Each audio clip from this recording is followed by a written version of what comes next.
Hey Weirdos, it's Evan Jarvis with Make Oklahoma Weirder. This is a local music scene vlog. If you saw the last one, which was the first one, you know what's up. I'm just going to kind of extemporaneously go through all the music scene stuff that's kind of on my radar. I'm not going to get to everything, and even if I could get to everything I could think of, it still wouldn't be everything. So just, this is just my vantage point, which is hardly complete. But my perspective may introduce you to some new things. I'm going to start talking about Amplify. Do you know about Amplify? I went to it last week. Is the first time it happened. This is something put on by OkSessions. If you don't already know OkSessions, please look into them. They're doing a lot of cool things for Oklahoma City live music. They put on this event at the auditorium at the Douglas over on the east side, and they plan on making this a regular event. It's basically one part networking, one part educational seminar, one part promotion platform, I guess. Pretty cool. There's networking before and after, and then, the meat of it is there's some presentations with some Q&A sessions. It never really goes quite in-depth enough for me. Like, I want to get more into a lot of the topics, but I understand, they want to be timely about everything and don't want to just keep people there for hours. And I've been to lectures like that before, so anyway, yeah. The two speakers that they had, well, three, I guess. OkSessions did a brief intro to themselves for newcomers. They have a new manifesto that kind of has a bullet point of all the values and priorities that they have as a brand and as an organization and what they aim to do.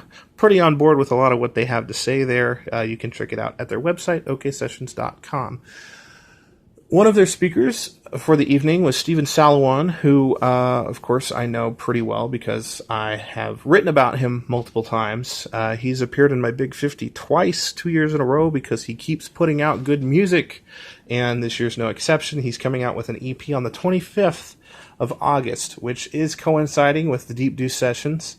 He's having it at Art Space at Untitled, which is been a big part of Deep Deuce Sessions since they've been doing it, so everything's kind of connected. That he would be at an OkSessions event to talk about his most recent single, which was a collaboration with Annie Oakley. So he kind of talked about collaboration, he kind of talked about the process of making a music video, and kind of how far he's come as an artist and all that. The music video, part of it even took place at Art Space at Untitled, so everything kind of comes together in a way. Anyway, his section was kind of interesting, but I think I got a little bit more out of the other guy, who was not a music scene guy at all. He was just a branding guy, a marketing guy, bit of an outsider. And I bristled a little bit at first because a lot of what he was doing, a lot of what he was talking about was like, salesmanship, which I cringe at, because for me, music is art. And whenever it becomes business and business only, you lose sense of the art. But the reality is that in the music industry, especially as it is now, you got to sell out just a little bit. You don't have to compromise yourself. You don't have to compromise your values or lose your integrity. But you have to find out how to brand yourself if you hope to make it. And not even make it a big deal, but just like, to get recognized at all, you've got to think about how you're presenting yourself to the world, especially the virtual online world. He showed us a couple of Instagram profiles, not music related. They were just people. By the looks of it, you wouldn't even know that these people were selling anything. It was just, people kind of, in frame with their interests and with certain scenes from their life. And I was like, what are they selling? I still don't know what they're selling. Well, the kind of the gist of it is it's not about what you're selling as a product, because you're not really selling that. You're selling yourself as a person. That's kind of the gist of his lecture, was that, you are your brand, and you are marketing yourself first and foremost. And there's kind of some truth to that. Have you ever been a musician and, you've been hyping your new single all week. And whenever you finally drop it, does it get a ton of likes? Maybe. But you could also drop a picture of your dog and get more likes than your music that you've put all this sweat and energy and money into, that people will connect with you more as a person than as an artist a lot of times. I don't think that's a universal thing. I think you can definitely debate that as far as visual arts goes, but certainly in music it's a little bit differently because it's hard to show sometimes what you're doing as easily. Anyway, it's a great big complicated thing, and I don't even necessarily know how much I buy into this whole idea, but it's worth knowing about, and it's worth being aware of. And, you know, I'm glad Christians bring in people who are kind of providing other perspectives that are from outside of the music community. So it was pretty cool. I'm glad I went. It is supposed to be a regular event, so I'm going to try to catch the next one, and you should as well. Lots of networking opportunities there. I brought some of my stickers, gave out all my stickers, you know, stuff like that. It makes a difference. Speaking of OkSessions, I went to Deep Deuce Sessions. Those were very great. If you haven't been to one, there's only 2 left, so you got to check one out. I mean, they do it right. Good sound system, lighting, multiple stages, some indoor, some outdoor. It's kind of like a tiny little music festival that happens for like 3 hours in the middle of Deep Deuce. It's really great, and I'm glad that they put it on. Shout out to Swim Fan. They played that night, and they had a really good set, I think. Of course, everybody had a good set. I didn't get to catch everybody. There was some great jazz stuff going on. Anyway. I also caught the Blue Note show that night.